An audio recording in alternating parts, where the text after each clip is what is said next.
It's hard to balance a fighting game character, and unfortunately, there are a couple of recurring themes that I feel like fighting game developers use to balance characters that could definitely feel kind of grating. Before we start this video, I do want to say that these are definitely opinions of mine. Maybe some people think this is fine. Balancing fighting game characters in general can be kind of tricky, but the first pretty annoying thing that devs do to balance fighting game characters is giving the character low HP. Now, if you watch any video on fighting game character archetypes, one that is recurring is the glass cannon. A glass cannon refers to a character that has one of these aspects to them. Either great damage, great offense, including mix-ups, exceptional movement, or a combination of these things. These characters are tricky to balance as well because if you make them focus on movement, which many of them are, you do have to give them options that make them stand out against the rest of the cast, but if you go too far, it becomes impossible to hit the character. The extreme of this usually leads to a classic Guilty Gear-ism of you might as well throw out a big button because if you counter hit them, you'll do a lot of damage, and if you whiff, you're going to get hit anyway, so why not? The effect these characters have had on past games is kind of varied. Not all games were made where like everything led to a combo, so if you can combo off anything, it's usually okay even if they end up being really good. So the general flow of the game really matters for this type of character. For this video, I'm really going to try to stick with examples from games I played competitively. So examples of this type of balance would be Taokaka from BlazBlue, Akio Vermilion from Melty Blood, Chip Zanoff in Guilty Gear, and Hanamura Yosuke from Persona 4 Arena. A keen eye would look at this spread and be like, haven't all these characters been top tier at some point?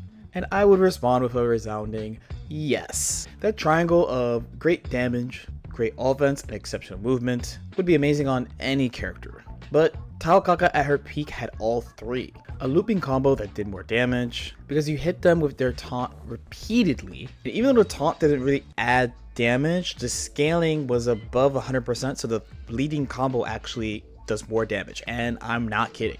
Now, Akio Vermilion has a bunch of strong versions in Melty Blood, but in the current version, in theory, she could just straight up do an infinite to you, on top of having strong block strings and mix-ups, along with having very tricky movement because unlike the other two modes, she has this air puffball that has a very good hitbox and pops her up, on top of having two air dashes as well, which is not common in the game. Now, Chip Zanoff in Guilty Gear traditionally doesn't do a lot of damage, and as we all know, the damage in Guilty Gear is high, wink wink, but his offense along with his movement have pretty much been top class across the series. One of the main things he had in Guilty Gear Xrd was the ability to teleport behind you and slow you down, teleport YRC, which was a very strong neutral option. And trust me, this was very easy to deal with and no one ever complained about this thing at all. He also has tricky wall mix-ups, both alone and with a shuriken super that costs 50 meter. He lost his super in Strive, but he still maintains his really tricky left-right with the wall run. And finally, Hanamura Yosuke. So if you've only played the Persona 4 RPG, then you'll kind of just know him as like Narukami's bro, not really like a super special character, but he's fast. Now, in the fighting game, he has some of the best neutral in the entire game, and was at his peak in the 1.1 version of Ultimax. So not the current version, the previous console version. He has top class anti-airs, top class ground speed, consistent knockdowns into good mix-ups, pretty ambiguous block strings because of how fast his normals were, and a powerful glitch he could use to dominate neutral by altering his air momentum from going from the air to the ground, which is not that common in these type of games. It's called the glide throw glitch because of BlazBlue, but he doesn't actually use a throw for this. But he can cancel his jump 2B with an air turn to turn around and go flying to the ground. And if you can do it fast enough, you can also sneak an aerial in there as well. And it is incredibly difficult to anti-air this, and you can use it for mix-ups as well. Not to mention the buff to his install super, Sukukaja. So again, in RPG, this would just up your speed, but in the fighting game, it ups your speed. And one of the big changes to it is that it changes his A button auto combo. Instead of just slashes with his knives, he literally cuts through you over and over, and he has ambiguous mix-ups with this. Good luck. But the character having low HP is not the only thing they could do to balance a character in an annoying way. Another justification for a character being the way they are is the character having bad defense. And if you hear that, you might be kind of confused because we just talked about characters with low HP. And my reply would be, I'm glad you are still with us. These two things are subtly different. When I talk about defense, I'm more talking about the character's options when they are taking some type of offense, either when they're getting up after getting knocked down from a combo or just blocking random attacks. Fighting games have a few base options you can use to escape offensive situations. Sometimes you can use your meter. Sometimes the game gives you a built-in combo breaker. This is more common in faster games than slower games though. Sometimes the game will give you a push block or some way to just get the opponent off you from block stun and more. You then couple those universal things with the character's unique options. This would include straight up mashing, invincible moves that don't cost meter, or dragon punches, counters, all of that stuff, and invincible moves that cost resources. And in modern fighting games, it is pretty common for most, if not all, characters to have at least one reversal that costs resource. So sometimes developers would do a couple of things in this context to make the character have a worse defense. For example, if the game has invincible backdashes, they can make the backdash worse. As a quick example, in Strive, the baseline backdash is 5 frames invincible, 20 frames total. Some ways they can make the backdash worse is by making it longer. So characters like Baiket and Asuka have a slightly slower backdash than the standard backdashes in the game. Or maybe the backdash could have less invincibility, but the total duration is faster. For escaping pressure, they can make the character who's mashing have their fastest button be slightly slower than everyone else's. And this would expose them to situations that other characters don't normally have problems escaping. Another thing they could do is make the character's fastest button the same speed as everyone else's, but on a button that's less than ideal. So for example, having a standing button that's as fast as everyone else's fastest button, but it has a weakness like it doesn't hit people crouching. If the game has a guard cancel and the guard cancels are character specific, as in everyone has a different one, they can give them a bad one in a variety of ways. The character also might not have a super that has invincibility, even though there might have been a theme of every character having at least one. Or if they do have one, they have some type of major weakness. Finally, as a win for the short kings out there, they can make the character tall on purpose, as generally characters in fighting games who are tall are exposed to mix-ups that shorter characters are not. I do want to emphasize that especially in the current generation of fighting games, they really try to emphasize some of these things being universal across the cast. So if a character has bad defense as some sort of weakness, it probably means they have something really annoying to compensate. So some examples from games that I've played, you would think of my homie Valkenhayn R. Helsing from BlazBlue, Happy Chaos from Guilty Gear Strive, Margaret from Persona 4 Arena Ultimax, and Android 16, but we're going to specifically talk about the launch version from Season 1 of Dragon Ball FighterZ. So for starters, Valkenhayn has slow buttons. His fastest button to mash is 6 frames, which is typical in BlazBlue, but it's on a standing button. His 2A, which is a crouching button, is 7 frames, so it's a little bit slower. Maybe it's because he's old? I don't know. Someone might mention him having a 6A that has a guard point, but it doesn't activate on frame 1, and it loses to a lot of stuff. Throws aside, it also loses to lows or foot attributes for the nerd emojis out there, projectiles, and unblockables, which makes sense and are not that common. On top of that, he's also tall. So as I mentioned before, he's vulnerable to mix-ups that other characters might not be, but this thing is kind of okay because BlazBlue is a mix-up heavy game, so I wouldn't consider this a special weakness in any way. Now, the trade-off is he gets to turn into a werewolf. That is super sick. He has amazing neutral, he's super fast, and has amazing mix-ups as well. And when I say amazing mix-ups, I mean a barrage of them. And usually when you're defending him, you'd have to block 2 or 3 50-50s back-to-back. And to do this, you have to use the aptly named werewolf meter. Now, Happy Chaos is a pretty current one. He doesn't have an invincible super at all, so instead he has 2 different supers that both affect his resources because he has 2. His damage super gives him all his bullets back. He has another super that buffs his focus meter. His main special defensive tool is on his backdash, so he has a slightly better backdash than normal. I mentioned before that the standard backdash is 5 frame invincible, 20 frames total, but his is 5 frame invincible, 18 frames total, which is very good in the game. But besides that backdash, he doesn't really have good defensive options technically. So he has a low profile 2K, but he doesn't low profile for a long time, and it's slow. And his punches are fast, but they're small. His defense is bad, see? Now Margaret from Persona 4 Arena Ultimax is a character that's very close to my heart, and a classic example of having this weakness. This game actually has a universal defensive mechanic called Furious Action, and it's assigned to buttons. B plus D, where normally in other fighting games this would be a motion input of some sort. Now, Margaret has an especially cool one. It's called the Ultra Suplex Hold, but in the context of a fighting game, it's pretty much a grab, and it has the same weaknesses as a grab, including the person attacking you can actually reject your reversal. And on top of that, it has an extra weakness of that it's fatal counter, so you can get hit by combos you can't normally get hit by if they bait your reversal for some reason. Her fastest button is also slow for the game, and not on an A button like many other fighting games. It's on her 2B, so it's a crouching move as an anti-air.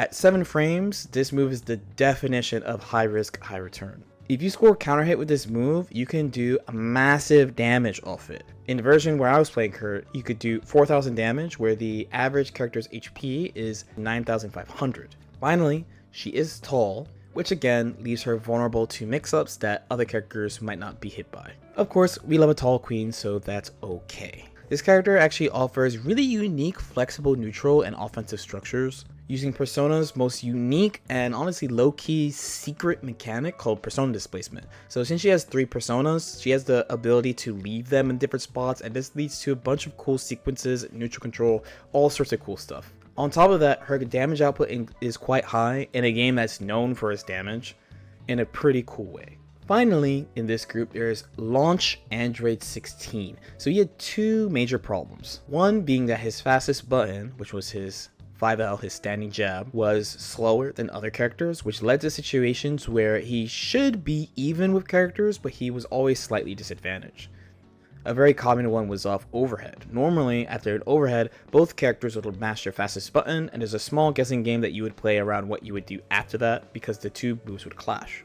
But in Android 16's case, you would lose if you did not have meter.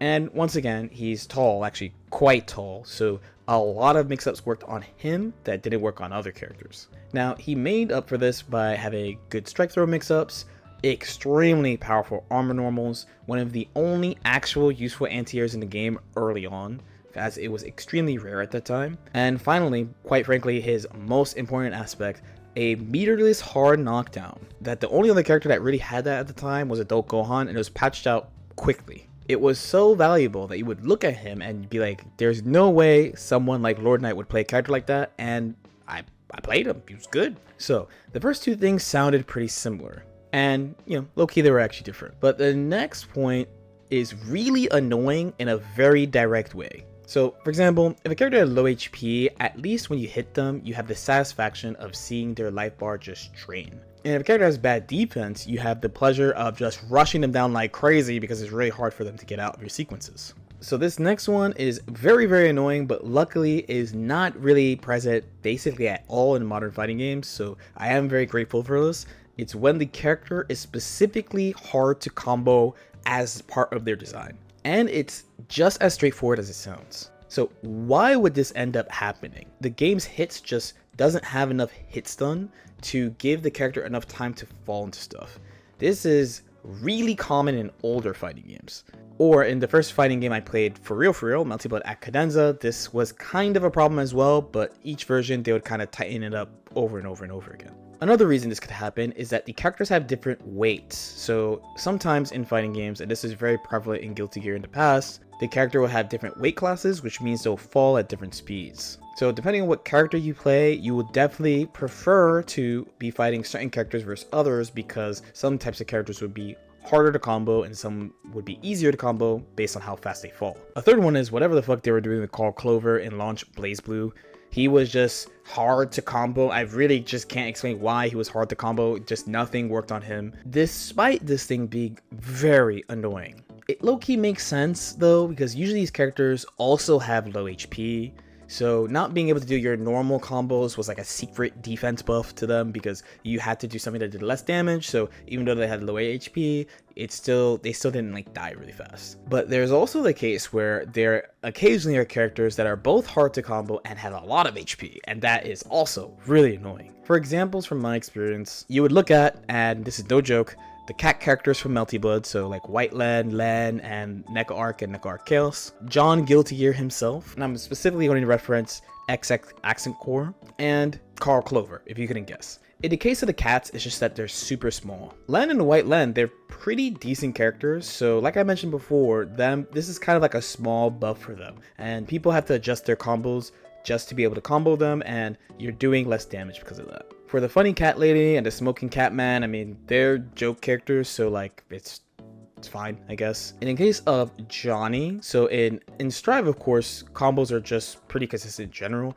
In Exerd, Johnny was not so difficult to combo. This is really specifically an XX thing of just things are really annoying for him. And shout out to my boy Barbar for sending me this clip. So we have Chip. This is Chip's BNB on like Soul. Soul's usually like a normal weight character, but Johnny, I don't know if it's because he's tall or has muscles or whatever, but he is heavy and Chip just can't do his BNB. It's really annoying to actually get to a position to do his BNB. This is a perfect example of a subtle defense buff of like, he has a lot of HP and he's hard to combo. Now, Vanilla Carl Clover from BlazBlue is kind of like the cats. He has low HP and an annoying hitbox, so like it's like his defense is better. But the trade-off is if he hits you with anything, he kills you right away. And if you want more details on that, you can actually check out a video I made, I think in like July, about BlazBlue Calamity Trigger and all the shenanigans that happened in that game. Now those first three things, while all different, were kind of related in a sense.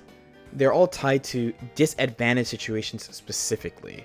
Low HP and being hard to combo only matters specifically when you're getting hit, and having bad defense only matters specifically when you're being made to block for whatever reason. The next and last thing is kind of personal to me, and it's about the thing that is good is random, so it's okay. If you've been watching me for a while, you might be like, here comes LK, ready to hate on Faust. While I don't like item throw characters on principle, it does fit into this, and the games I play competitively have a few characters like this actually. In my experience, this is not very common, but in anime fighters, there's usually at least one character that has some random aspect assigned to them. You'd definitely be thinking about Faust from Guilty Gear, but there's also Platinum from BlazBlue and Asuka from Guilty Gear as well. Let's start with Faust. So he's really good at controlling space alone, but items really accentuate this screen control. And they also encourage the opponent to do certain things because they don't go away on block and hit usually. Basically ever, to be fair. I was actually wondering how to describe him since he appears in every Guilty Gear that's being played competitively right now. XX Accent Core plus R, Exerd, and Strive. In simple terms, Accent Core plus R Faust is kind of the most pure version of him, where he kind of just tosses the thing out and you deal with it. Exerd Faust was like Accent Core plus R Faust with slightly weaker items and tweaked items, but then in Revelator 2.1, they added the jackpot items, where certain items have an additional random chance to be upgraded. For example, it's pretty common for item throw characters to have like a meteor rain, meteor shower type move where they toss it, you see that it's gonna come, and after like a couple of seconds, the projectile comes down. There's not too much you could do about it besides getting out of the way or trying to throw them or something in advance. But specifically Exerd Faust has the chance to use the black materia, and he can call the ultimate destructive magic Meteor on you, and this thing literally covers the entire screen, and it also has the power to destroy the planet. Strive Faust has probably the weakest items out of all three from a tactical standpoint, but the trade-off with him is that there's no restriction to how many items he can have on the screen, which can lead to all sorts of shenanigans. Now, it sounds really overwhelming, but they usually balance these things by like, there's usually some items that don't do anything, or there's some items that negatively affect the person who's throwing them, or there are items that are interactable by both players. But the main thing is that it's all random and it's being dictated by the person who's playing the item throw character. Now, Platinum from BlazBlue is probably the least egregious of this group, but I'm including this character just because they have the random aspect on their drive. But in Platinum's case, it's more like they're cycling special moves rather than cycling items or something.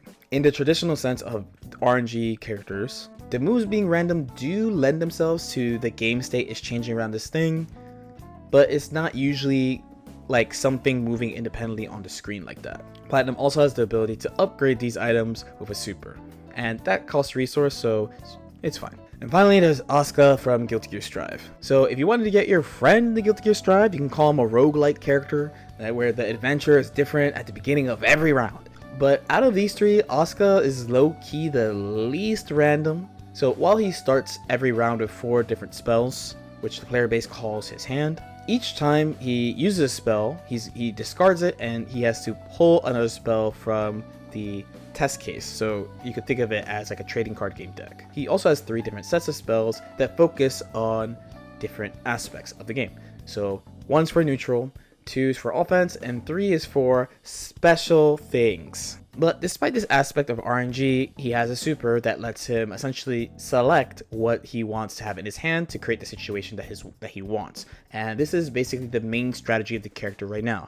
Build a bunch of meter really quick, switch into whatever deck they want to use, do the super, pull the stuff that you want, and then go nuts. So you could say that there's a random aspect because it is random at the beginning of the game, like early game, and then mid and late game, that's kind of where he has a lot of control as long as things didn't really pan out for him or he's not finding a character that's especially good against him. But yeah, those are 4 things that like just kind of annoy me. I really feel like the longer I play fighting games, the more I'm like, yo, Shotos are sick. I don't know what happened to me. But I kind of just like all rounders and stuff.